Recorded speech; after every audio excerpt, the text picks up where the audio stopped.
हाँ देखिए, इस प्रश्न में पहुंच गया खंड बा 21वें प्रश्न के।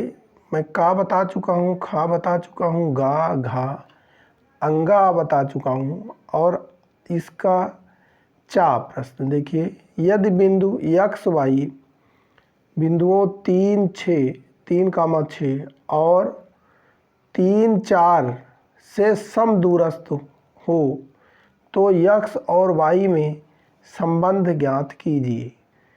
ये देखिए, ये प्रश्न है आपका। पेपर आपका वही है, 2023 का पेपर है ये। 822 dy संकेतांक है। देखिए इसका हल कैसे होगा, प्रश्न को देख लीजिए भली बात। देखिए यहाँ पे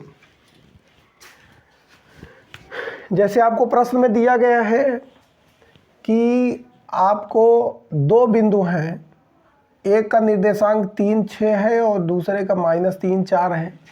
वो किसी बिंदु से, किसी निश्चित बिंदु से समदूरस्थ है। समदूरस्थ का मतलब जिससे उस बिंदु की दूरी सदैव समान रहती है, अर्थात समान दूरी पे। देखिए, तो मैंने एक कोई बिंदु ए ले लिया। क्या ले लिया? ए, जिसका निर्देशांक है यक्स कामा वाई ले लिया हमने, अर्थात यक्स उसका भुज है और वाई उसकी कोटि है। और इसको हमने पी ले लिया, जो जिसका निर्देशांक 3, 6 आपको दिया हुआ है, और दूसरा आपका -3, 4 है। ये यहाँ पे प्रश्नानुसार ये AP की दूरी वही होगी जो AQ की होगी, क्योंकि ये समदूरस्थ है। यहाँ से इसकी दूरी और यहाँ से इसकी दूरी जो है ये बराबर है। तो प्रश्नानुसार AP बराबर AQ। A का निर्देशांक हमने XY माना, ये आपको P दिया हुआ है और ये Q ये दिया हुआ है। तो प्रश्नानुसार AP बराबर AQ।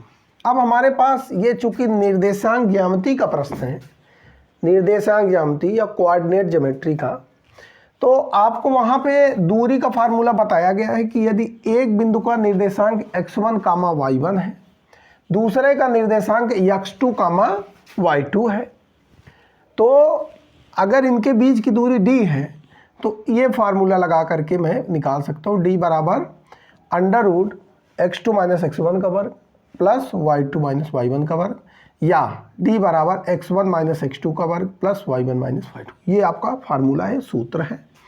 अब इसका प्रयोग मैं यहाँ कर रहा हूँ, तो क्योंकि दूरी के सूत्र का प्रयोग करने पर d बराबर x2 - x1 प्लस ये।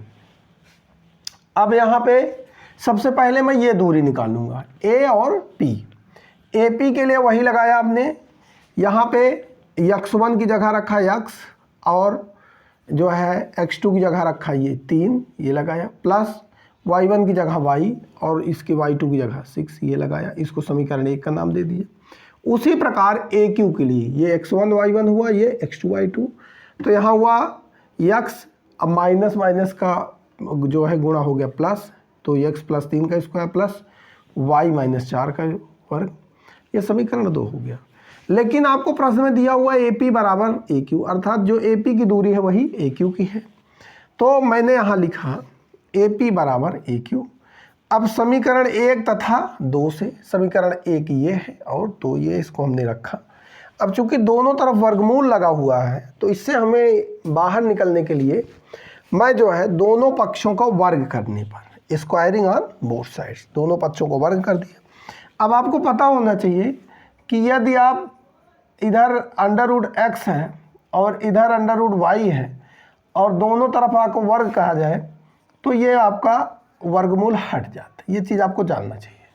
वही कंसेप्ट का यहाँ प्रयोग हुआ, इसका वर्गमूल हट गया और इसका भी हट गया, अर्थात बचा x - 3 का वर्ग धन y - 6 का वर्ग बराबर x धन 3 का वर्ग, बराबर वर्गमूल हट गया। अब अगले स्टेप में x - 3 का वर्ग। अब ये फार्मूला आपका है, जो है ये आइडेंटिटी है। एक होती a धन b का वर्ग बराबर a² धन b² धन 2ab, और दूसरा होता है a - b का वर्ग बराबर a² + b² - 2ab। ये आइडेंटिटी होता है, बहुत इंपॉर्टेंट रूल नियम है। इसी का प्रयोग मैं किया, यहाँ x - 3 की जगह पहले पद का वर्ग धन दूसरे का पद -6 × x, फिर इसी तरह इसमें y² प्लस 36 माइनस 12y। इसी प्रकार इधर x का स्क्वायर धन 9 धन 6x धन y स्क्वायर धन 16 माइनस 8y। फिर अब यहाँ पे जो पद हैं दोनों तरफ जो कैंसिल आउट होने हैं, जो दोनों तरफ बराबर राशियाँ हैं वो कट जाती हैं एक दूसरे से। तो हमने यहाँ पे 9 से 9 कट गया, एक्स स्क्वायर वाई स्क्वायर इधर, एक्स स्क्वायर वाई स्क्वायर इधर कैंसिल आउट। जो बची हुई राशि है वो मैंने यहाँ लिख लिया, एक साइड में ले लिया, अर्थात दाहिने साइड में हमने यहाँ 0 लिख दिया। तो यहाँ पे हमें मिल जाए माइनस 12x माइनस 4y धन 20 बराबर 0, या 3x धन y माइनस 5 बराबर 0, या इसको मैं ये लिख लूँगा। ये आपका यही इसका उत्तर है।